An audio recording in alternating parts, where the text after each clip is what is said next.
Hi, everyone. Kelly Nazat here, and I am with the amazing Holly Million. Hi, And, Kelly. and we are going to talk today about creativity. We're starting week two, and it's all about self expression, about bringing your vision out into the world. And Holly is an amazing avatar for that one. She does amazing things. She started Artists United rather recently. And how many people are there with you? 34,000 signed up on the email list. Just a few. Just a few. And when did you start it? 2016, when you and I Oh, first met. We it's met in June of 2016, and by August, I had started Artists United. oh my God. Isn't Time that flies. something? It's that time space continuum thing. Right. Yeah. Yeah, I don't subscribe to that. Yeah. It feels like a year and it feels like a lifetime. That is for sure. Well, welcome, Holly. I'm very excited to have you talk with us about. I would love to introduce you myself, but I would much rather you tell us a bit about yourself and your creative process. And Wonderful. I'm thankful to be here, Kelly. I'm so excited about your Soullab Alchemy of You course and everything that's going on with that. And just the first week has been so much fun, coming in through the fire as as we must begin. And just delighted to be here to share with you and also with everybody in our group. It's a really remarkable group of people. I'm looking forward to connecting more with them. And I'm happy to be here today to share my own experience. I hope it's helpful to others, and I'm looking forward to others being on this same show with you doing interviews. Mm. My background is eclectic, to say the least. I come from a background where I was in college. I studied literature. I was an English major, very interested in writing and storytelling and poetry and the written word, ideas. But I went to graduate school in education because I was also interested in helping people and, in particular, working with young people, children, and youth. And I was also passionate about the environment. So, right after graduate school, I got involved with a nonprofit environmental organization. And that became my next career. I have been involved in fundraising for almost 3 decades as a result of that work in the environmental field. But I also felt a very strong need for my own creative expression, and eventually I began to be making my own films. I became a filmmaker. And then still later, there was a spiritual dimension that came into my life, and I felt that I needed some training and some experience of a community of people who were exploring the shamanic arts, people who were mystical spiritual seekers, people who had access to intuitive abilities and wanted to know how to use them in the world. So I started to get involved with shamanic work. That's how I met you. Mm. And I was very fortunate to be connected to you.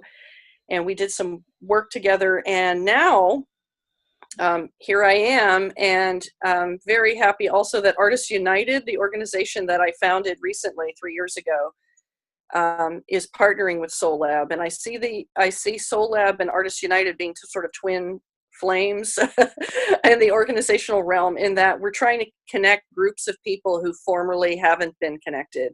And in the case of Artists United, that's artists in all disciplines worldwide. And in Soullab's case, it's people who are doing the mystical, spiritual, and healing arts. So this conversation about creativity is right up my alley.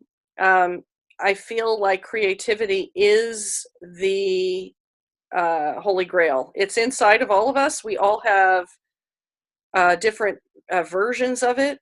I think most of us have an artist inside of us, or a healer, or a scientist, or a teacher, other sorts of archetypes. I think that where it's creativity that is the primary orientation to the world. And my personal mission is to try to help people to bring those archetypes forward out of themselves into the world so that those creative gifts can be expressed and combined in new and exciting ways, to be amplified and to address all the many challenges that we live in our 3D world that require attention and that really can't be solved until that we come together in collective ways and express our individual gifts. So that's me. Wow, that's beautiful. And we kind of figured out pretty quickly after talking to each other. We met, as you said, around the shamanic work and developing within that realm. But it soon became clear that we were both at a point where we were ready to become a collective. And yeah, it's quite an amazing process. It's been really eye-opening for me to see the process you've gone through from the vision of it. It was a bit more than a vision at the time I met you, but still, it was yet to be launched, and all that you went through to make it what it is at this point. I mean, you have thousands of people from around the world participating already at this juncture, and you've been able to give birth to something that is still evolving. It seems to me like it's never going to stop evolving. I've come to that conclusion that Yeah. once you create something and you bring it into the world, there's a commitment that's required to see it through to some level of development, and that in a way, a lot of the things that we create end up being bigger than ourselves, especially if we've already begun with a vision of including people, or you see it as a movement like Artists United is, which I see as a movement, a worldwide movement of artists in all disciplines coming together on a massive scale. There's a whole different level of learning involved with that. You know, you have to integrate other people and their creativity and their views of things, and that's quite challenging. The creativity that I brought into Artists United is very different from the creativity that I bring into, say, my own film work or writing, for example. Very recently, I decided that I would write a book. And in the book, I will document and share what I've learned so far on this journey into shamanism. And I feel motivated to write about the experiences and share it because I have the sense that there are a lot of people who are curious about this, or who feel they have some kind of a calling in this area but aren't really sure if it's legitimate or if there's some sort of a path that they can pursue. So I feel like it's very important to share our stories to help encourage others to follow along in the same regard. And so I've started to write about that. And almost magically overnight, these two other people appeared who also were writing books. And I now have a writers support group of the three of us, which we're meeting every 2 weeks. One of the people is writing about artists in Trinidad, which is where she's from. And the other person is writing about his experience being a member of the Black Panther Party at its formation in the early to mid 60s. Wow. And then there's me writing about deciding one morning, oh, I'm a shaman. What should I do with that? And beginning to document that. So the three of us are coming from very different spheres. And but what's great is to be connecting with others who are creating, and creating a safe space where we can be supported and we can share what we're doing and ask questions and ask for feedback and know that we're kind of safe. So just like a couple days ago, I was writing about an experience that I had of journeying, and it was I've done a lot of journey work. I've either journeyed by myself or with other people. And I had a breakthrough really recently with another shaman who is very adept at drumming and rattling. She's been trained in that, and so she was holding the pace for us, drumming and rattling. And I went really deep into a journey, and it was like the most vivid experience of the lower world that I've ever had, with so much detail, smells, Hmm. Of course, visuals, but all kinds of sensory data. And so I was recording that experience and writing it into words for the first time. And what I found was that that solo experience of creativity was probably the purest experience of creativity. There wasn't anybody else to interfere or disagree, or it was just naturally I was channeling really something different. Part of it was my memory, part of it was some kind of a higher power, for lack of another word. It was like I was re-experiencing the journey, where in the journey you're interfacing with forces that are much bigger than you are and outside of yourself. And there's something about that that's so pure and so satisfying that um, I was really happy to be having that experience, because I've been for 3 years forming an organization, which is a way more complex creative undertaking with many people involved, and it has more of its sense of frustrations and challenges. And I realized that as an artist, I need to come back to that pure personal expression of creativity for ultimate satisfaction, nourishment. Um, that's what I've been learning. I'm creating on all kinds of different levels, and but with creativity also comes a potential to be drained Mhm. significantly because of the amount of energy that is being put into what you're creating. So that's a conundrum, and I would love to talk to more creative people about their process and how do they stay renewed through that. How do they sustain themselves? How about you? What do you do to sustain yourself, Kelly, with your own creative process in your work with Soullab or outside of it? Well, that's a good question. I mean, it sounds like, to me, for one, it sounds like a good question to have for the World Cafe thing as we go along, because I think it's a really a key uh, question. When I was listening to you, one of the things I was thinking about in the process, looking at it from the hero's journey sort of thing, uh, we all have something we aspire towards. Yet there's very often, as it shows in the throughout history and mythology, that it's usually followed by a refusal of that call, right? Because we try it out, we look around, we kick the tires, and go, no, that's not okay. But you have managed to overcome that, right? You've managed to overcome that and still push through and live into your vision.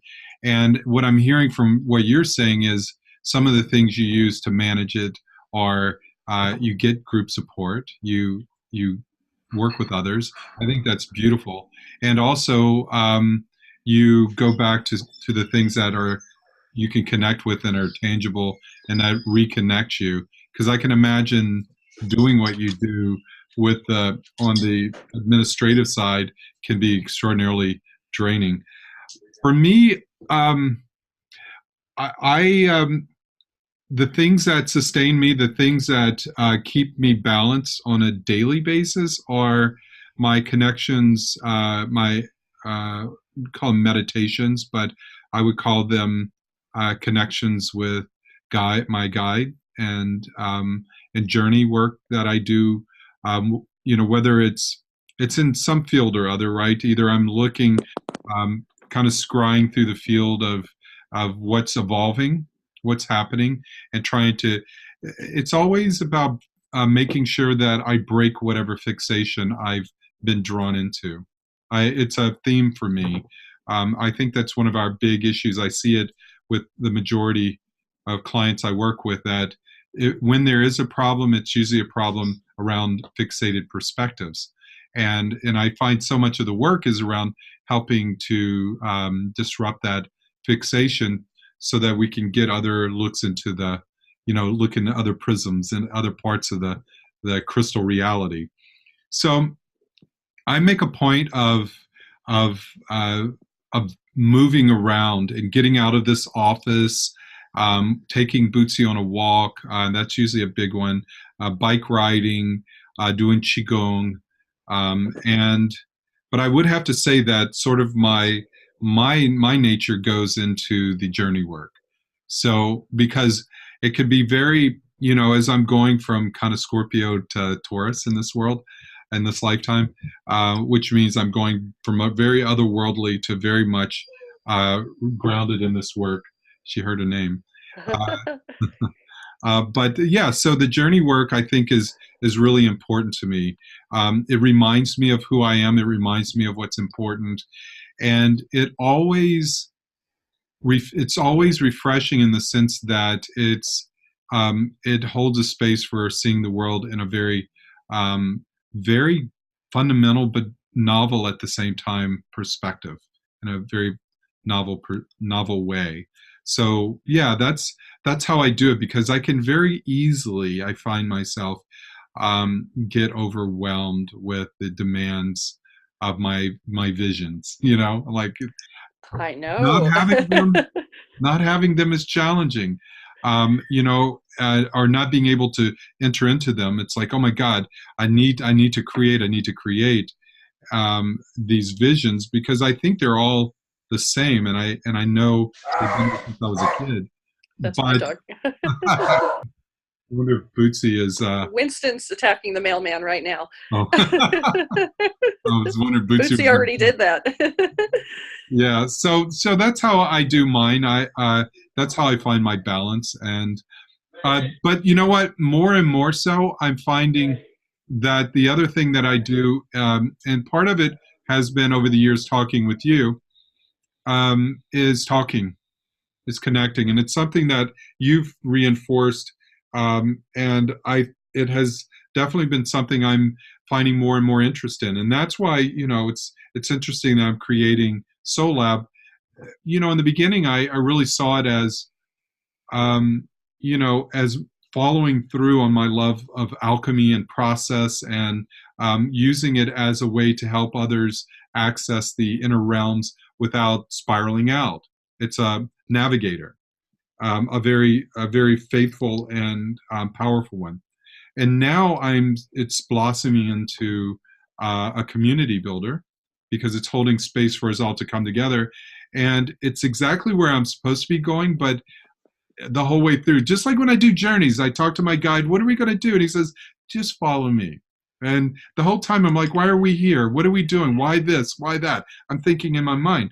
But of course I know it's not if it's authentic, you're not going to know. And that's a part of the beauty of it. Retrospective views give you that. But in the moment, it's just to be with the mystery unfolding. So I think a lot of it for me is really about being willing to show up and improv and be with it and jump into the creative fire of it, just like this.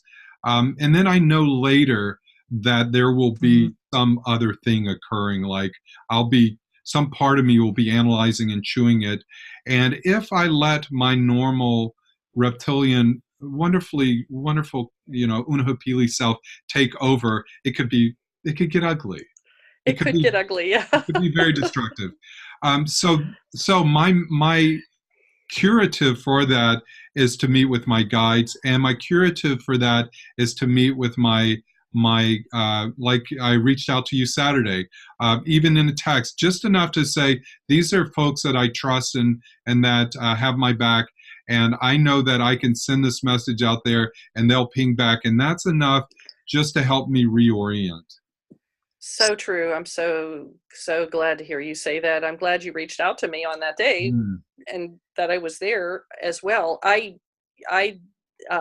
do many of the same things that you're doing as far as mm, what tools I use for my own process, and journey work is one of them. And I don't know how to describe it for somebody that doesn't do it, but for somebody who does do it, I know that you know that time dilates. It's an mm, extraordinary experience of almost like dipping into a cool pool of water mm. on a hot day. You know what I'm talking about? And it's like you come back feeling like you've been gone for years, or you've been light years away from the earth.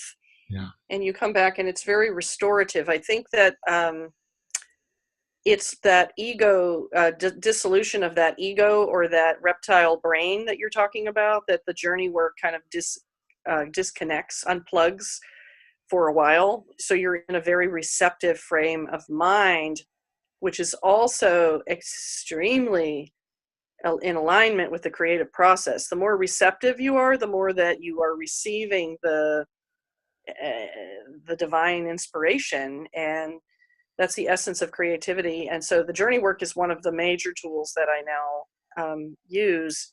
I also do a daily meditation, prayer, spiritual hygiene process where I connect with my guides and other allies. And I know that that has been very helpful to me, because otherwise it can feel very lonely, that that we're isolated we're isolated bundles of consciousness. We don't have enough of a support network or protection or information. And being able to connect with the guides, the ancestors, angels, power animals, all of the team has just opened me up to way more information, validation, reassurance, confidence. Um, I'm learning from you a lot about this, and I'd love to hear more about your meeting with your guides. I don't know. Do you set an appointment calendar? What do you do? Hey, gather up, team. Let's talk. I should be doing that. I do that in the real world with my with friends and allies, like you're describing. I have several support groups that I formed. We have one called the Vibe Tribe, another Nice. one called the Soul Patrol. I have a friend that I meet with every Thursday at 6:30 in the morning, and we meditate and we talk for a couple of hours. I've got my partner David. I have my mother. We need that kind of ability to freely express, and being in a safe environment is really essential. So those are some of my major tools. I also journal. I learned this from Julia Cameron's The Artist's Way many Mm. years ago. And so for over 20 years, I've been writing in a journal every morning, and I've saved all of my journals. So at some point I can go through them again if I feel like retracing those steps. But I think that the value of it really comes from just doing a brain dump every morning, first thing in the morning, before I do anything else. Or first I make coffee, then I sit with the journal and just let it all, whatever comes out, comes out. And it's that uncensored brain space where things will surface that are both things that need to be purged or shed, or things that are hiding in your subconscious that are solutions to problems that you're experiencing. Or again, that's sort of like a way to access those deeper layers of ourselves where the conscious mind can get in the way of the creative process that's innate to us.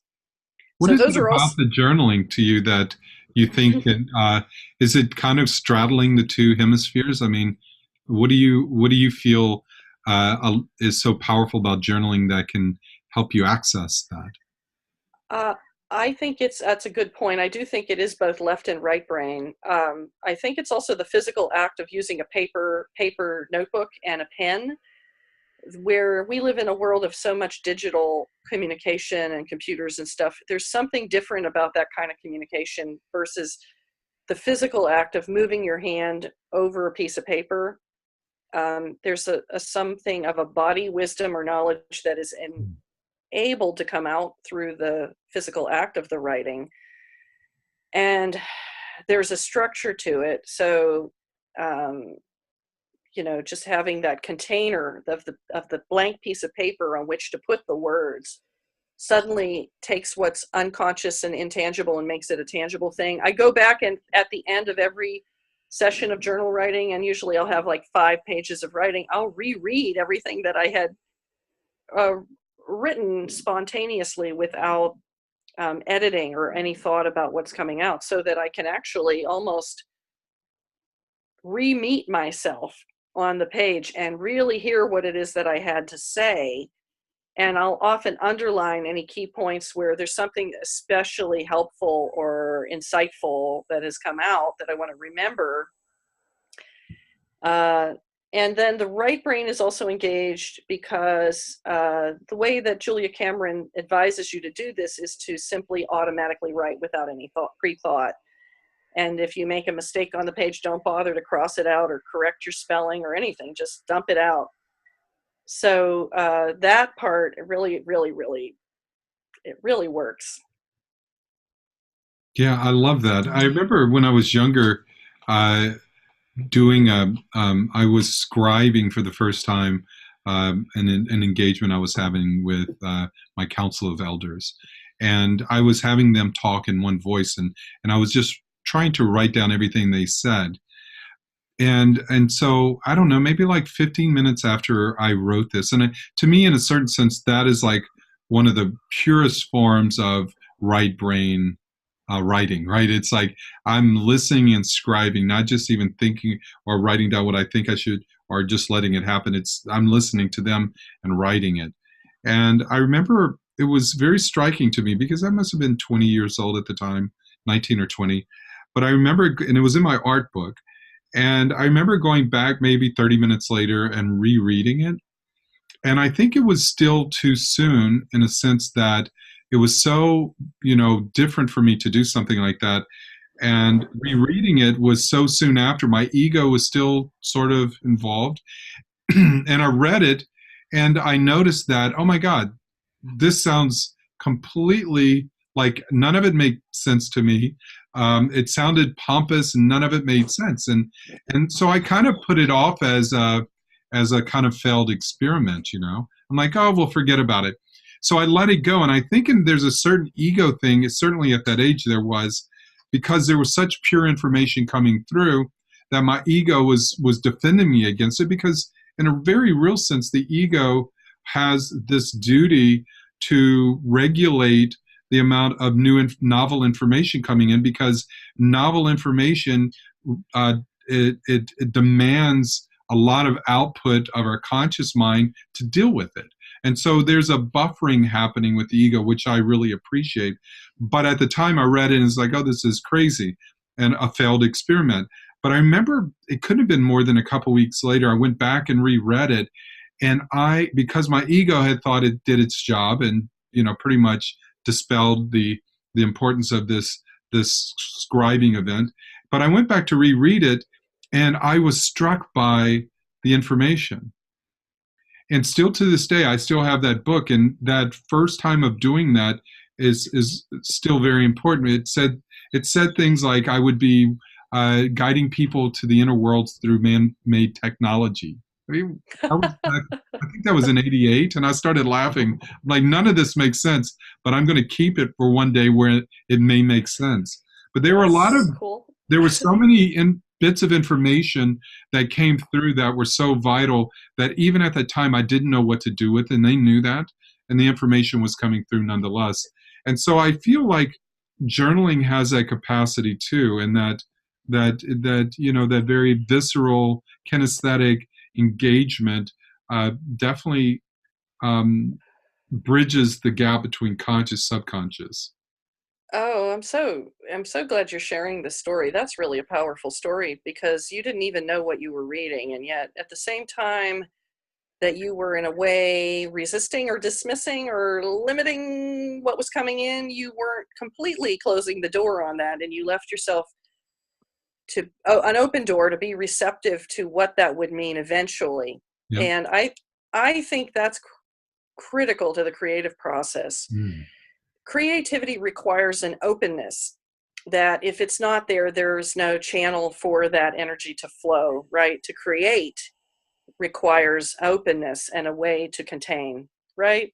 Yes. So Curiosity. this is the curiosity, and it's all learning. So just a little bit earlier this morning, I was having a conversation with somebody about fear of the unknown. Mm. And I commented that it had just occurred to me recently that I connect with a lot of different spiritual people. And there are 3 people that I've connected with where I realized that they had a limitation in what they were willing to believe in. And it was so fascinating to me. So Mhm. one of them is a Zen priest, and he doesn't believe in an afterlife. So he doesn't believe that we have souls or that the soul continues to live after we're deceased.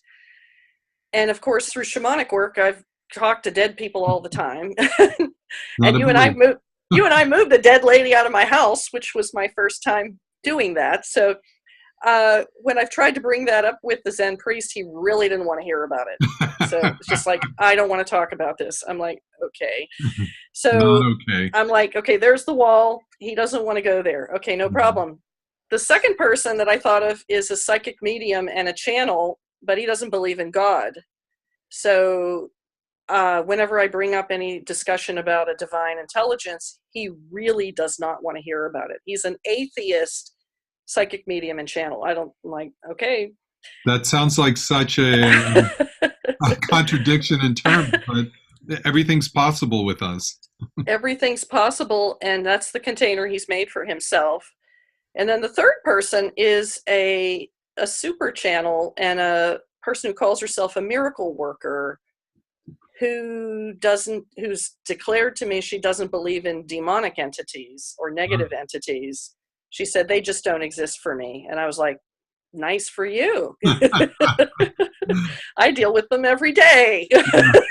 So I was looking at this. I was like, okay, here's three people who exclude something that I have admitted into my world, and how interesting is that? And I was thinking, well, what does that really mean? I said to myself, all it means is that I've made a larger container for myself to be able to receive more knowledge, information, inspiration, and what I hope is more creative energy. Yeah. My commitment to myself is just to understand as much as I can about how the world is constructed and how it works. And I'm prepared to do whatever self work is necessary to integrate what I'm learning, even if it's disturbing or even if it is not what I originally believed or wanted to believe. And Counter to your own beliefs. I have my own beliefs. And so I think that in essence is the creative process for me, is how you enlarge your own container in order to receive the divine inspiration and energy of the universe, in order to channel it into something new in the world, or to bring that in a new way that other people can then receive it. And that's the challenge for us, I think, on this journey, is how to be able to bring back what we learn in a way that can be received by others. Yeah, it's easy to have that that to use spirituality as a dissociative practice, and certainly, it's not unheard of for a person in a Zen practice to be an atheist, um, where the point very often can be simply to find a way to self-regulate and to tap out of the heavier emotions or the heavier thinking and all that, to find some middle path there as a pretty almost a utilitarian factor, where others would use it for more of a place to enter into that union with the divine. And I'm sure there's much we don't know about those individual differences that, if we did, it would be even more magical than problematic, right? And so I think that's a wonderful thing. And it really makes, it's a very interesting thing um, to think about in terms of, I know a lot of innovators that do really great things. They talk about what you're talking about, being open, questioning, curious, and these sorts of things. But yet you're describing something where a lot of people are challenged. What happens when your network is not um, carbon copies or clones? What happens? Because the innovators also say it's very important that we associate and get new ideas from meeting different types of people. And I know one of the key factors is having an open intellect. But what are some of the things that maybe you've seen or that you've dealt with in yourself that you've had to overcome those differences in order to maintain a network? I mean, you're a networker. I am a networker. That's a very good question, Kelly, and I'm still learning the answer to that. It's a challenge a lot of the time, I must say. I feel like I've been in a very intense phase over the last 3 years of self-examination and also revisiting all my core wounds from my earliest childhood. And I had an astrology reading by a wonderful person who did a great job on this. Her name is Heather Roan Robbins. I highly recommend her for a wonderful astrology reading. She does it live and she records it for you. But she's a deep intuitive, so the reading is at a way deep level, not just of the chart. And so she said, "Oh, you've just come through a phase transit where you've been examining all your core wounds from the very beginning." And I was like, "Oh, well, that explains a lot." And it just felt like a journey of shedding a lot, shedding. So as I've been shedding, the interesting thing is that I kind of would come up against places where the relationships that I have didn't feel like they were in sync anymore. And I started to notice the places where they weren't reciprocal relationships. And I started to listen to my body more rather than my mind. I allowed myself to drop into the lower dantian, like you've taught me through our work with Montauk Chia's teachings and the Taoist shamanic work, to get down more into my gut and to start feeling, what does this feel like? And I started to notice like where the relationships really feel like they're amplifying both people, or a lot of times that we're giving each other feedback. I feel like I've known you for 30 years. I feel like it's so easy to work with you. These conversations go by so fast. I wish they could be longer. Oh, what if we do this together? What if we do this together? It's just percolating. And then others I can see, oh, it's really one-sided. I'm giving a lot. I'm not really receiving. I'm chasing. They're not interested. I think that this is such a great thing. I'm learning. I'm experiencing the beautiful freedom and the flow that comes from being with your soul tribe, being with people that are like you.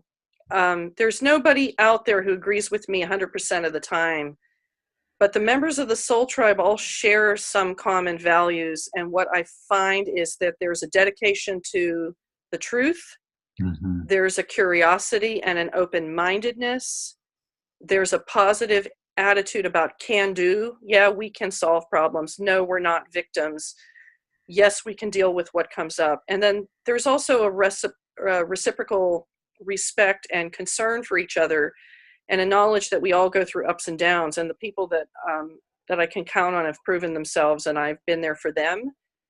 So it's just a beautiful time. And that's part of the reason why I'm so grateful to you for creating Soullab and for putting this wonderful group of 25 people together in this first test, because I can see they're all seekers. They all are incredibly curious, and I can already see what depths of creativity they're bringing in many, many ways, just by what they're sharing and posting, the questions that they're sharing, the things they're volunteering and signing up to help with. Yeah. This is the sort of thing that gives me a lot of hope. And I have no idea if I answered your question, but that's just the best I can do right now. No, thank you. I think that's a great place to bring it around. We all are stepping into mystery, as Joseph Campbell alluded to, and our journeys on the path. And the best we are asked to do is to show up and honor our commitment to the vision that has us more than we have it. And it is guiding us in ways that we don't know. And I do like, as Grant Maxwell's book talks about in the dynamics of transformation, we're entering into this post modern phase where we're not all in these fractious little caves and doing our own thing, but there is the field is calling us all together in a really dynamic way.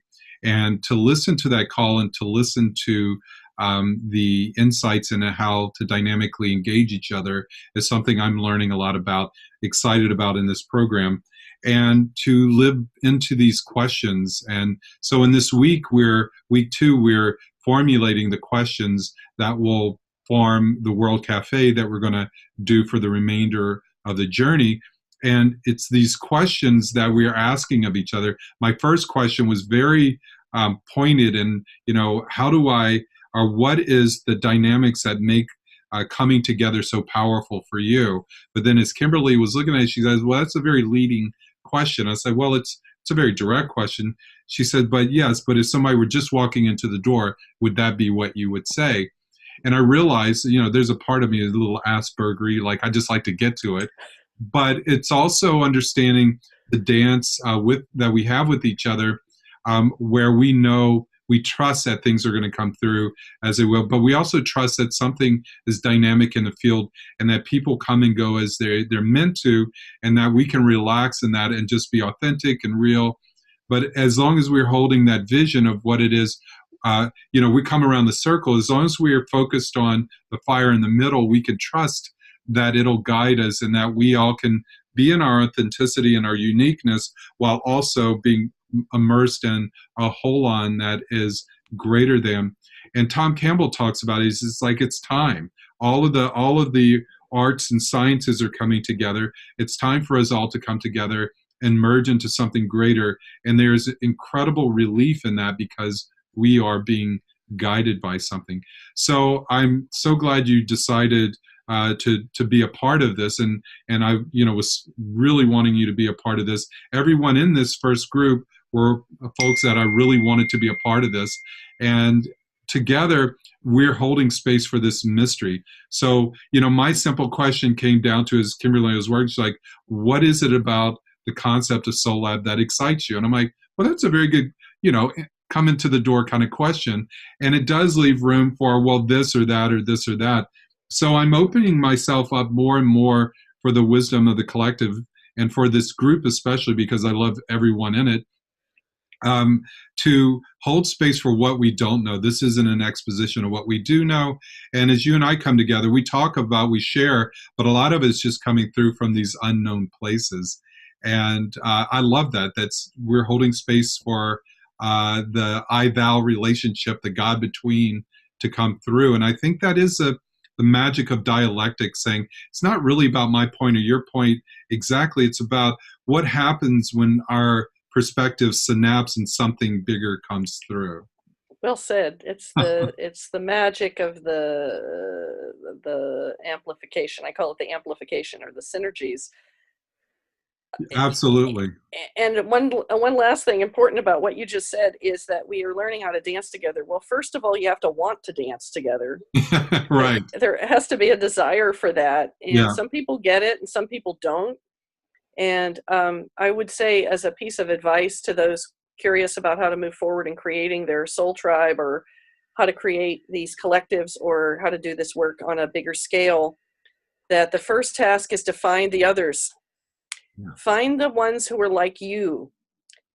Take the path of least resistance. Find the others who already understand and get it, and start uniting them first. Don't try to crack the hard nuts first. Wait till later when you've got critical mass, because those people won't get it and they will stymie you. So do find the others who are interested and willing and desire to dance, and then all shall be a beautiful flow. I thank you for that. That is big wisdom. It's a hard-earned wisdom, I know, for myself, and I'm sure it was for you. And I look forward to continuing this discussion. Thanks for giving us a look into your creative process. And I look forward to seeing you in the discussion boards. And I think we should do many more of these processes. And maybe you can give us some sage advice along the way from a production side. It would be my pleasure. Thank you so much, Kelly. Always wonderful to talk to you. I learn every single time. Same here. And again, I could talk to you forever. So thank you, everyone. I hope you got something from this. Enjoy the process of coming together. Next week, we're going to take our questions and move into our groups where we're going to dive into discussions much like this. I would even encourage you to get on a Zoom call with each other, record it, share it with a group. I think that would be a fantastic idea. I love any method, but writing and writing and writing and reading text is good, but this is incredible. So if you guys decided to get together in your groups and not do it so asynchronously, do it at the same time to share with the group, even 10 minutes is an incredible gift. Thank you guys for being a part of this. We're together, we're creating something, we're learning about what's coming forward, and we're holding space for the mystery of what's unfolding. Holly with Artists United is going to share her wisdom along the way. And all of you have an incredible amount of wisdom, and I can't wait to interview each one of you. So we'll talk soon. Thank you, Holly, and have an incredible day. Thanks, Kelly. Bye, everyone. Talk to you soon.